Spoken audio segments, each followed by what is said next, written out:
Selamat pagi teman-teman. Berjumpa kembali dengan saya Dr. Andri, spesialis kedokteran jiwa dari Rumah Sakit EMC Alam Sutra dan Rumah Sakit Seci Pik. Jadi ingin ngobrol santai aja kali ini karena di tahun ini sangat padat ya kegiatan saya, terutama di semester kedua ya, mulai dari September, kemudian Oktober, November ini, bahkan sampai Desember nanti saya masih ada kegiatan untuk presentasi. Jadi hal yang ingin saya tekankan di sini adalah tentang apa yang sering jadi bahasan saya, yaitu mengenai gangguan cemas.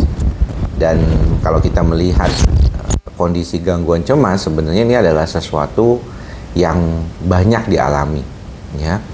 Bahkan kalau kemarin saya sedang mempersiapkan suatu presentasi buat 2 minggu lagi, tanggal 28, yaitu di Asian Pacific country ya. Jadi kita akan membahas mengenai burden of MDD ya, Major Depressive Disorder.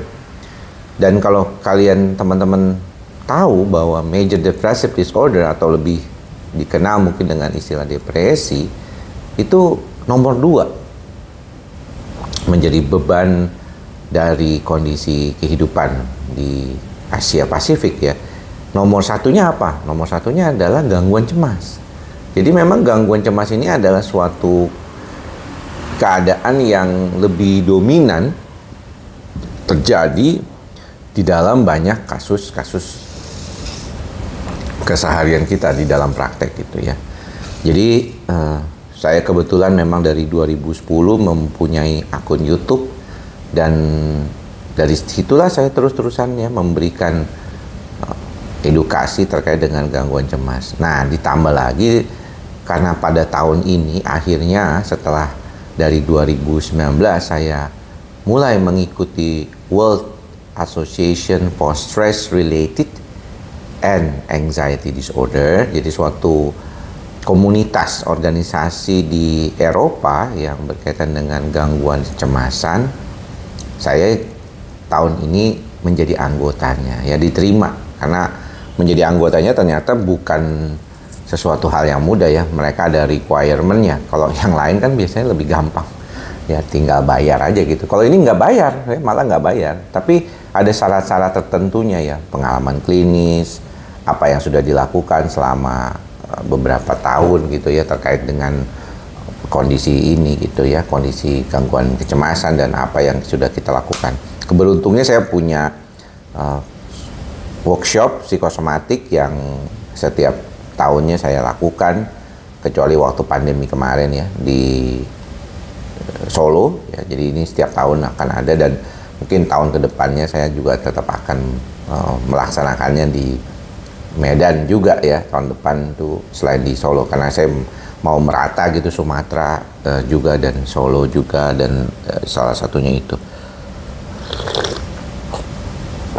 Satu hal yang pasti yang mungkin teman-teman ingin pahami juga, bahwa memang masalah gangguan cemas ini menjadi salah satu dilema ya, terutama juga dalam bagaimana menanganinya, karena begitu banyak hal yang terkait dengan pemicu gangguan cemas ini berasal dari kehidupan sehari-hari. Lebih tepatnya sih kehidupan modern saat ini sehari-hari. Jadi kalau teman-teman perhatikan, kita ini memang sibuk banget ya. Kayaknya kalau misalnya orang itu secara umum berkaitan dengan kesehariannya mereka, rasanya sulit ya kalau sekarang ini nggak sibuk. Kalau kalian nggak sibuk, kalian nggak makan bisa. Ya, kalian tuh bisa nggak mencapai hasil yang ingin kalian capai gitu ya. Kalau kebanyakan santai malah kurang bagus ya sekarang ini. Dan kita sering melihat tuh banyak orang sering mengatakan santai segitu. Saya juga sih nggak terlalu sibuk lagi sekarang. Pagi-pagi seperti ini saya sambil ngopi, bisa sambil ngerjain kerjaan dulu ya. Tapi bukan disebut tidak berpikir ya. Saya tetap inginnya sih istirahat, tapi tahun ini memang tadi saya katakan di semester 2 ini luar biasa. Saya harus 2 kali datang ke Eropa gitu ya, bahkan 3 kali ya. Di bulan Juli kalau kita hitung tuh semester 1 ya, masih masuk semester 1 ya, bulan Juni sorry. Itu saya masih pergi ke Eropa. Agustus saya istirahat sebentar, September saya udah berangkat lagi. Saya tadinya sih kepengen nggak mau terus-terusan ya, tapi karena kebetulan waktu dan acaranya itu mepet ya, dan saya dapat undangan untuk bicara di Munich Oktober. September saya harus poster, jadi tetap sibuk ya. Saya yakin teman-teman juga sibuk pasti. Banyak di antara kita tuh kesehariannya sibuk, dan itu yang tadi saya bilang bahwa pemicu cemas itu, sibuk itu jadi sulit ya untuk diatasi. Karena otak kita ini setiap hari memang disarankan oleh diri kita sendiri untuk sibuk terus gitu. Jadi agak susah kalau misalnya dibilang kita bahwa wah ini kayaknya mestinya kita harusnya nggak sibuk.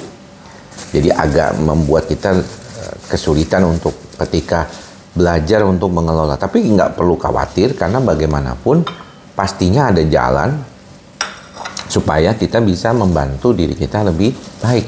Seperti contoh misalnya kayak ini kan apa nih? Bukan singkong nih, ubi.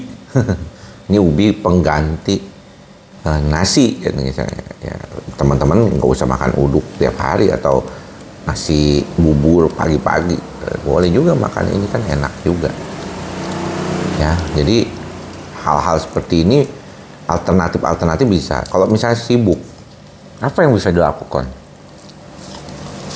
Bagaimana kita bisa mengatasi kesibukan kita dan belajar untuk bisa membantu diri kita jauh lebih baik.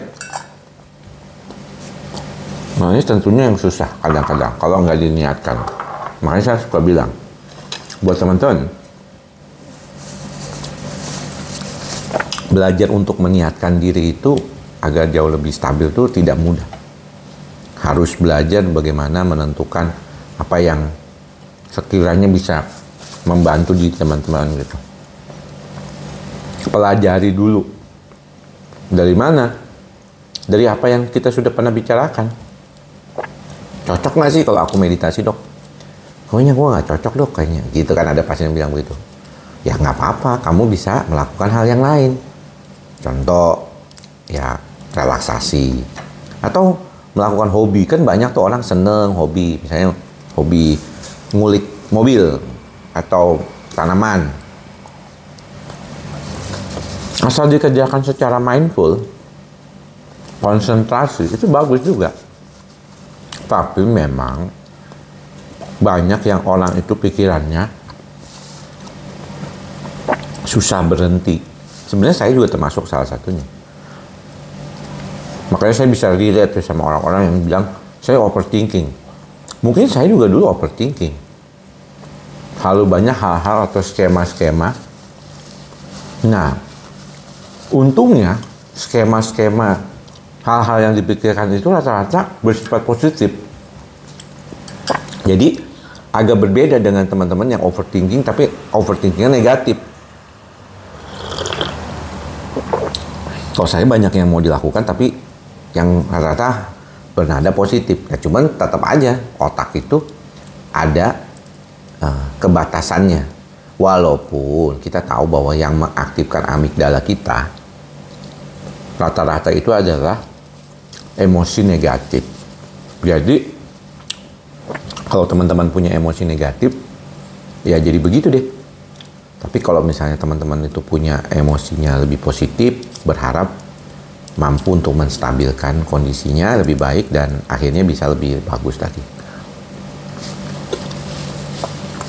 Jadi ingat aja, kita ini sebenarnya memang hidup di dalam kehidupan yang membuat kita sepertinya seolah-olah susah untuk beristirahat, otak kita. Apalagi teman-teman yang pengen berjuang lebih baik lagi. Tapi bukan berarti nggak bisa mencoba untuk beristirahat. Berikan waktu sedikit, saya juga bisa nih, di tengah kesibukan tetap bikin video buat teman-teman, walaupun harus sambil makan begini. Ya nggak apa-apa. Ya, yang penting masih bisa bikin. Lagian apa yang saya sampaikan kan biasanya sudah pernah disampaikan. Hanya untuk mengingatkan kembali. Kalau buat subscriber yang baru mungkin baru dengar gitu ya. Tapi bagi yang udah lama ikut saya bertahun-tahun, pastinya udah bosen. Omongan saya begini-begini aja katanya gitu ya. Tapi ya ingetin kita semua sama ya, mengingatkan kalian, saya dan juga teman-teman yang sedang berjuang menghadapi masalah gangguan cemas. Mudah-mudahan apa yang saya bicarakan pagi ini bermanfaat. Sengaja saya posting di pagi hari sebelum pergi ke kantor ya, mudah-mudahan bisa didengarkan di jalan atau sebelum memulai jam 9 nanti. Saya sendiri baru praktek kan biasanya jam 10. Thank you semuanya, sehat-sehat selalu. Jangan lupa ya, ikhlas, sabar, sadar. Semoga semua makhluk berbahagia. Bye-bye.